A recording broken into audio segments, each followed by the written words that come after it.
The last thing Ella Bassey did before her husband threw her out was notice the man standing near the window. She didn't know why. He wasn't remarkable. Mid-30s, dark suit, holding a drink he hadn't touched. He was watching the room the same way she watched rooms, cataloging, not participating, still. Precise. Like someone who had learned a long time ago that the most dangerous position in any space was the one nobody was watching. Their eyes met for exactly 1 second. Then Richard's voice cut through everything.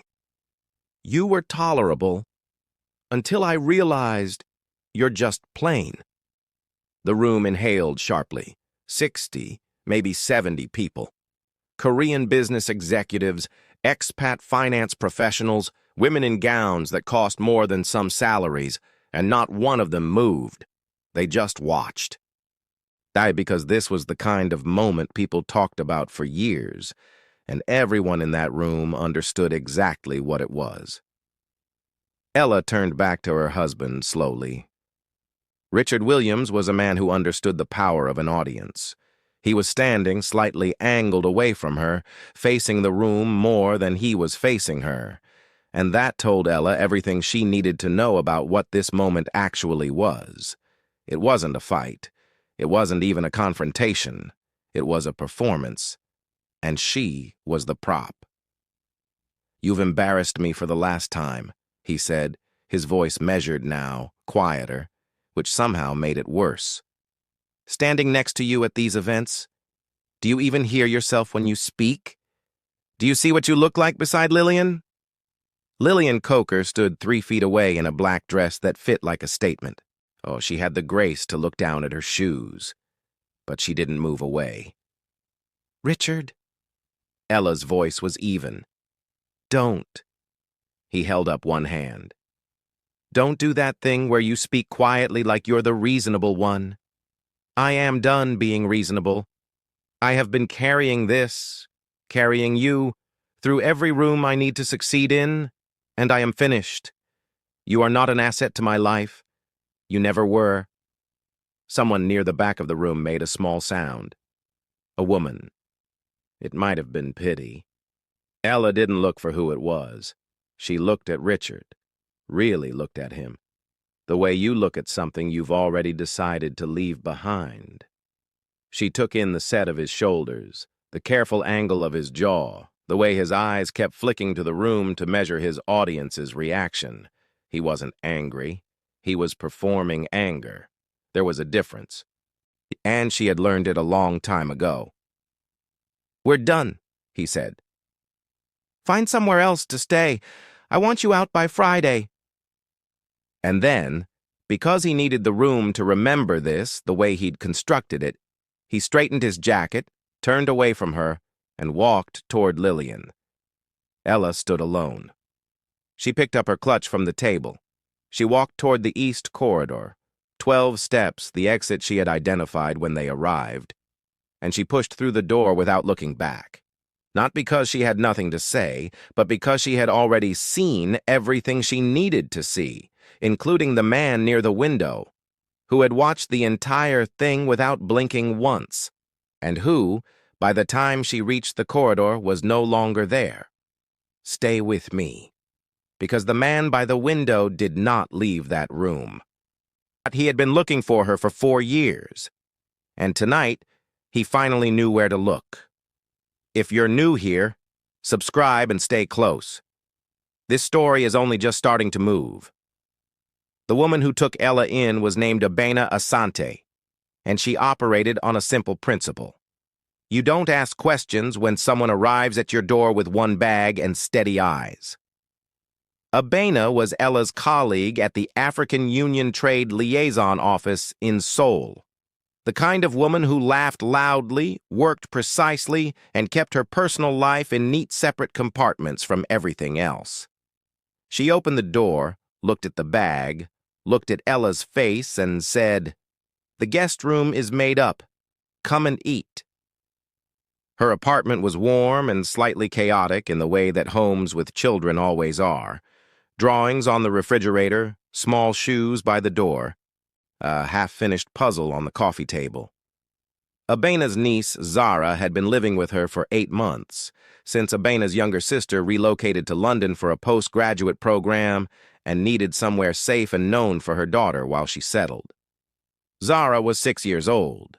She was sitting at the kitchen table when Ella walked in, working on a drawing with the focused concentration of a child who had decided the drawing had made an error, and she was correcting it. She looked up. She had large, dark eyes and the particular stillness of a child who had figured out early that the world revealed more to those who watched it before they touched it. She studied Ella for a long, unhurried moment, not rudely, just completely, and then she went back to her drawing. Ella sat down across from her. What are you drawing?" Zara didn't look up. "A room." "What kind of room?" "A room with too many people in it." A pause. "And one person who doesn't belong." "Which person?" Zara looked up then. "The one standing still while everyone else is moving." She pushed the drawing across the table. It was a child's sketch, crayon, slightly lopsided, but the composition was surprisingly deliberate. A cluster of figures pressed together on one side of the page, and one figure, alone, at the far edge, slightly apart from all of it. Ella looked at it for a long time. Then she folded it carefully and put it in her bag. Zara watched her do this, said nothing, and went back to drawing. 3 days after moving in, Ella found a photograph. It had been at the bottom of the bag she'd packed in 20 minutes. And she found it the way you find things you weren't looking for, suddenly with no time to prepare. She was in the kitchen. Zara was at the table. Abena was still at work. In the photograph, Richard was laughing at something off camera. Ella was looking at him. Her expression was the expression of a woman who was interested, who had believed that the energy a man brought into a room was a promise about the energy he would bring to a life. She had been wrong about that. She put the photograph in the kitchen bin. Not with anger, just with the quiet decisiveness of someone clearing space for something that was actually going to fit. Zara looked up from her drawing, looked at the bin, looked at Ella, said nothing, went back to drawing. Ella opened her work laptop. She had 3 ongoing trade framework reviews. A bilateral textile regulation assessment due in 11 days, and a standing consultation with the Korean Ministry of Trade's Africa desk that nobody at Richard's dinner parties had ever found interesting enough to ask about. She found it interesting. She always had. Zara finished her breakfast, eating everything on her plate except for one small piece of bread she always left untouched in the corner, and stood up to leave for school. At the door, she paused. "Auntie Abena says people who stop working when things go wrong are the ones who don't come back from it." She left. Ella looked at the single piece of bread on the empty plate. Then she went back to work. 2 weeks before the Korea-Africa Economic Partnership Forum, the city started changing its face. Banners appeared on the main commercial streets. The KOX Convention Center was being reconfigured. International press credentials were being processed. The forum was the most significant bilateral event between the Korean government and African partner nations in a decade, and Seoul felt it the way cities feel things that matter. In the movement of traffic, in the fullness of hotel lobbies, in the particular electric tension of a place preparing to be watched by the world. Ella and Zara passed one of the large digital installations near Gangnam Station on a Saturday afternoon.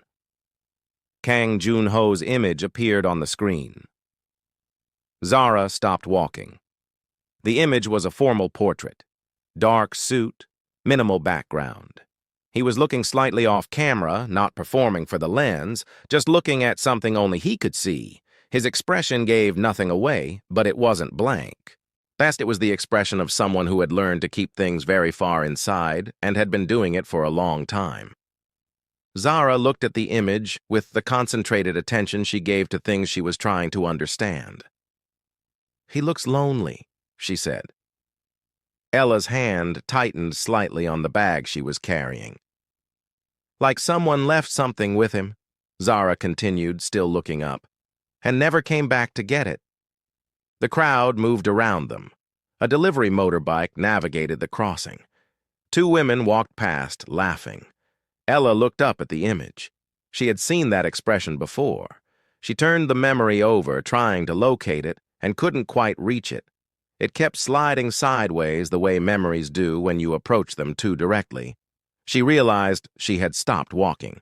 She started again. "Come," she said to Zara. "Oh, we'll be late." Zara took one more second with the billboard. Then she turned and walked alongside Ella, without another word. In a suite on the 22nd floor of the Signal Seoul, Kang Joon-ho was looking at a list of names and feeling nothing. His chief of staff, Ji-woo, stood near the window with a tablet and the careful patience of someone who had learned to absorb rejection without reacting to it. "Park Soo-yeon," Ji-woo said, "daughter of Chairman Park, fluent in 3 languages. Her work with the Korea-Africa Foundation is genuinely—" "No," Ji-woo made a note. "Yoon Hae-rin, former cultural attaché, significant diplomatic relationships across 5 African—" "No." "Mr. Kang." Ji-woo set the tablet down with the specific gentleness of someone choosing their next words very carefully. "See, the forum is 13 days away. The announcement requires a presence beside you that the cameras will read as significant. Every name on this list is accomplished, credible, and strategically appropriate." "I know," Joon-ho said. "Then what is the problem?"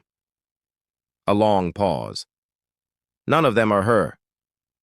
Ji-woo waited. This was not the first time. He had worked with Joon-ho for 9 years and had understood within the first year that there were questions you asked and questions that answered themselves if you waited long enough. "The woman you're looking for," Ji-woo said carefully. "You've seen her recently?" "No." Joon-ho picked up his phone, looked at something on the screen, set it face down. "But she's in this city. I know that much." "How do you know?" "Because I've been looking for 4 years, he said. I haven't found her anywhere else." Ji-woo picked the tablet back up. Ji-woo was almost at the door when Joon-ho spoke again. "The forum," he said. "Make sure the African Union Liaison Office receives individual delegate invitations, all senior staff." Ji-woo paused. "That's not standard protocol." "No," Joon-ho said. "It isn't." Ji-woo looked at him for a moment. Then he made a note and left. The room was very quiet. Joon-ho looked out at the Han River and said nothing, because there was nothing left to say. The envelope arrived on a Tuesday. Abena brought it in from outside the apartment door and set it in front of Ella without ceremony. "Your name is on it," she said. "Nothing else on the outside." Ella opened it. Inside, a formal invitation to the Korea-Africa Economic Partnership Forum. Her full name. Then her professional title, Trade Facilitation Liaison, African Union Partner Office, Seoul. The event details, the venue, the dress code, and at the bottom, one line. "Your expertise in cross-border trade facilitation frameworks has been identified as directly relevant to the forum's working agenda. No sender name anywhere on the document." She turned the envelope over. Nothing. "The forum?" Abena said. "The big one at COEX?" "Yes." "How did they get your details directly?" "My office has been part of the partnership framework consultations for 2 years. Ella turned the invitation over again slowly. "It makes professional sense, but my name should have gone through the office. Not directly to me." She set it on the table and looked at it. From the sitting room, Zara appeared in the doorway. She looked at the envelope. Well, she looked at Ella. She looked at the invitation. Then she went back to whatever she had been doing. That evening, Ella left the invitation on the kitchen counter and went to bed. She told herself she wasn't going.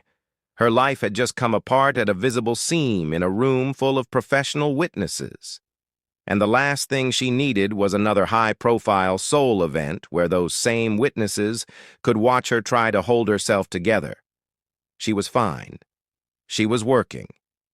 She was not going. In the morning, the invitation was still on the counter. Zara was eating breakfast, eating everything, as always, except for the one piece she always left. She looked at the invitation, then at Ella. "You should go," she said. "Why?" Zara considered this with the seriousness she brought to most things. "Because you already know you're going. You just haven't told yourself yet." Ella looked at the invitation. She picked it up and put it in her bag. She was halfway to the door when her phone buzzed. A message. Unknown number. Korean characters. She opened it. "I hope you'll be there." Nothing else. She stared at the screen for a long moment. Then she looked at Zara. Zara was already looking at her. "Go," Zara said quietly. Richard called on the morning of the forum. Ella was getting dressed when the phone rang. She answered, because she had learned that not answering him only meant the call came back louder at a worse time. "I hear you're going tonight," he said. No greeting. "Who told you that? It's a small professional world. You know that." His voice was doing the thing it did when he wanted to sound measured and was working too hard at it. I just want you to understand something. Lillian and I will both be there. This is an important night for my work, and I need it to go smoothly." "Then make sure your work is in order," she said. A pause. "Don't embarrass me," he said. Quietly. Ella looked at herself in the mirror. Bordeaux dress, simple cut. She had chosen it because it was appropriate. She had not chosen it for Richard or for anyone's reaction to it. "Richard," she said, "you called me plain in front of 70 people and threw me out of my own home." Silence on the line. "I'll see you there," she said. She hung up. She put her earrings in, picked up her bag, and left.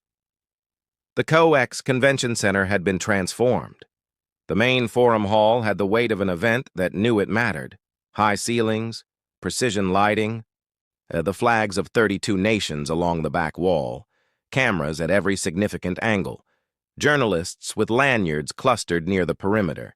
Diplomats moved with the contained energy of people who understood exactly what tonight's announcement meant for the next decade of bilateral trade. Ella moved through the entrance, collected her delegate lanyard, and scanned the room. 2 exits on the main level, camera positions at 4, 7, and 11 o'clock from the stage. Korean Ministry of Trade delegation to the left, African Union representatives at the center, and at the far right, Richard. He was working the room the way he always did, handshake here, laugh there, the practiced architecture of a man building something in public. Lillian was beside him in deep green, her eyes moving through the room with the alert social intelligence of someone who understood that half of what happened at events like this happened in the margins. They hadn't seen her yet. A hand touched her elbow. She turned.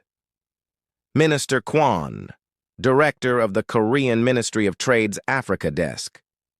She had worked with him on 3 separate framework reviews over 2 years. He bowed slightly.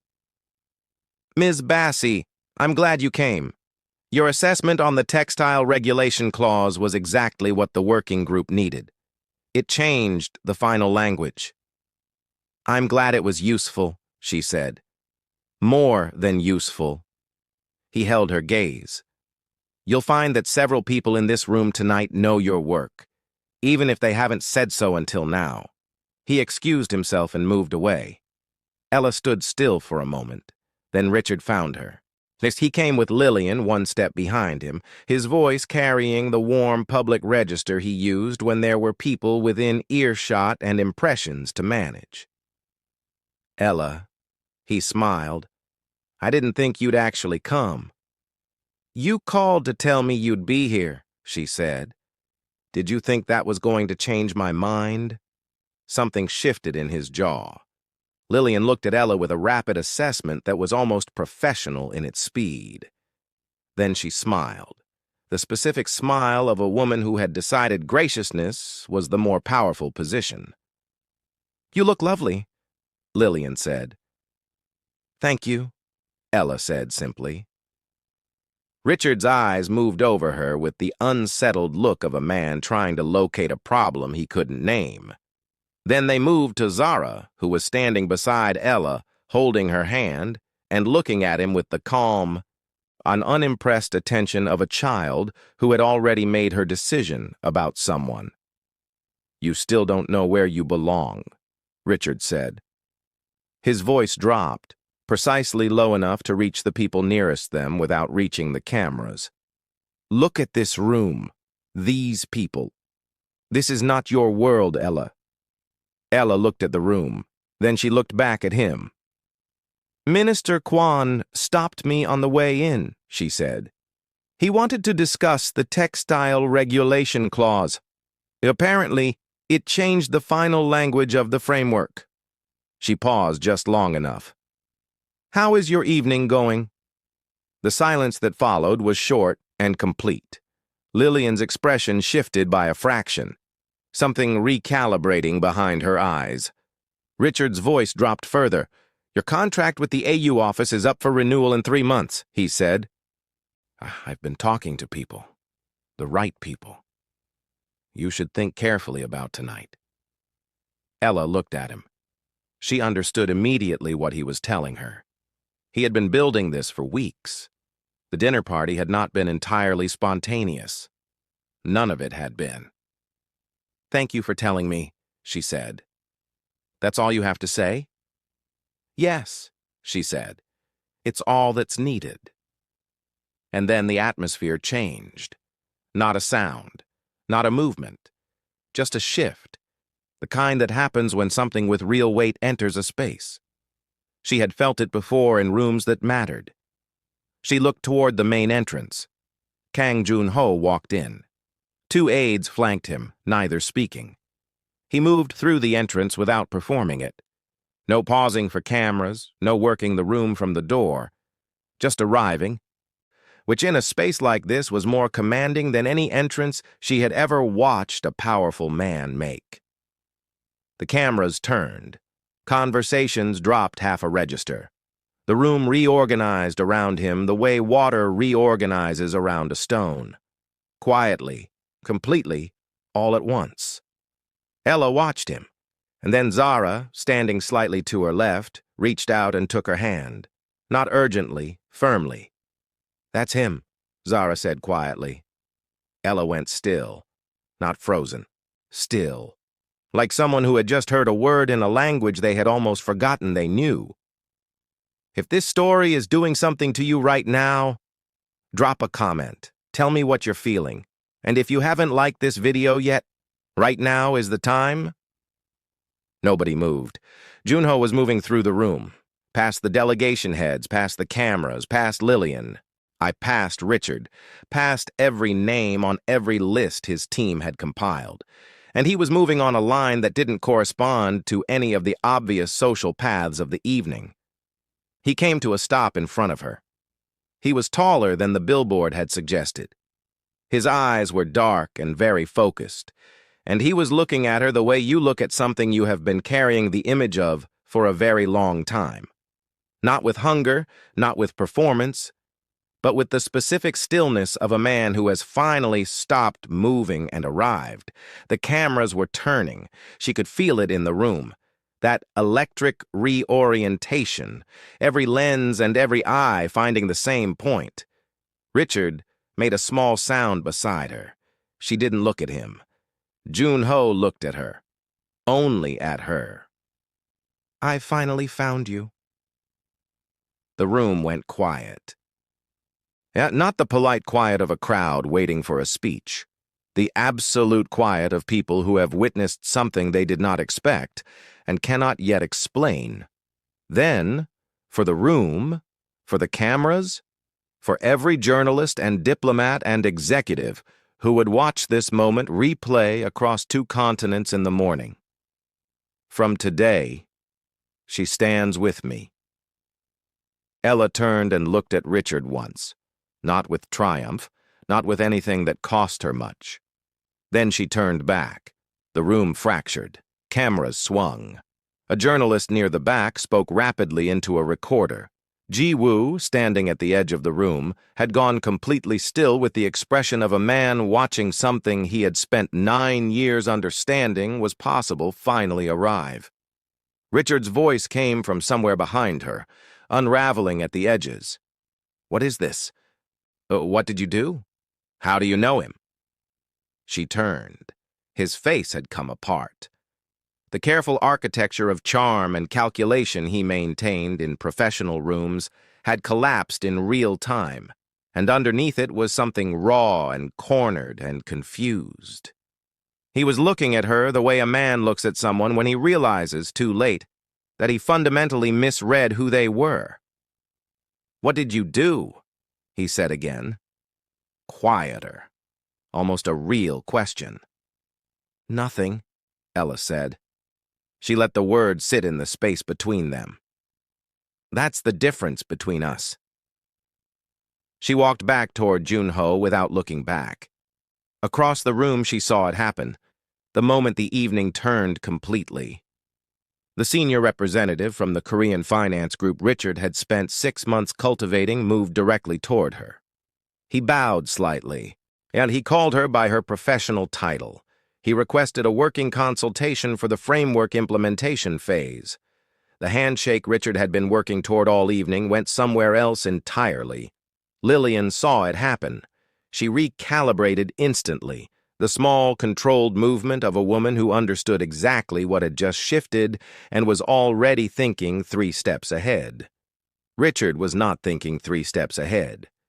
Richard was standing very still, watching Ella accept a business card from a man he had been chasing for half a year, and looking like someone watching the floor plan of his life reveal that it had been built on a completely different foundation than he'd ever understood. The small room off the main corridor held 4 chairs and a window overlooking the building's interior garden. Minimal, lit from below. I'm very still. His 2 aides were outside the door. He was standing when she came in. She sat without waiting to be invited. He sat across from her, a pause that went on 2 beats too long. "Seoul," she said. "The textile forum, 4 years ago." He looked at her. "You knew before tonight?" "No. I remembered when you walked in." She held his gaze. "You were on a call. You were losing something." 18 months of work. "You told me it was 6 months. He stopped. "What?" "In the corridor. You said 6 months. She watched him. "It was 18. You were minimizing it. Even then." He looked at her for a moment. "I didn't want to seem desperate," she said. "Yes." The word sat between them with more weight than either of them had planned for. "I asked about you afterward," he said. "Nobody at the forum knew your name. The liaison channel record had no identifying information. I had one detail. African Union? Seoul office? Female." He looked at her steadily. "I've been in Seoul for 4 years. On and off." "You could have asked the liaison office directly." "I did. Twice. The privacy framework blocked me." She was quiet for a moment. "You built an entire bilateral investment forum in this city," she said. He held her gaze and said nothing. The silence did the work that neither of them needed to do with words. "The timing was not entirely coincidental," he said finally. Ella looked at him. "In the corridor. You said afterward that I'd come from the west stairwell." He frowned slightly. "I said east." "West," she said. "You said west. The east door was broken. It had been reported to maintenance 3 days before and hadn't been fixed. I used the west." He looked at her. Then he smiled. Not the controlled expression she had watched across the forum hall, but a real one. Small and specific, like something coming loose that had been held tight for a long time. "West," he said. "You're right." "I know." He looked at her for a moment. "You didn't even know who I was." No, she said. Then, I knew you were tired. That was enough. Later that night, back at Abina's apartment, after the city had gone quiet, Ella sat at the kitchen table with a cup of tea she wasn't drinking. Zara appeared in the doorway in her pajamas. She climbed into the chair across from Ella and sat with her feet tucked under her, looking at Ella with those large, steady eyes. "Can I ask you something?" Ella said. Zara waited. "The billboard. You'd never seen his face before that day." How did you know?" Zara thought about this carefully. "I didn't know him," she said. "Then how—" "I knew you." She said it simply, the way children say things that take adults years to arrive at. "You always leave a little space, like you're saving room for something coming." She looked at Ella. "I just saw what was coming." Ella was quiet for a moment.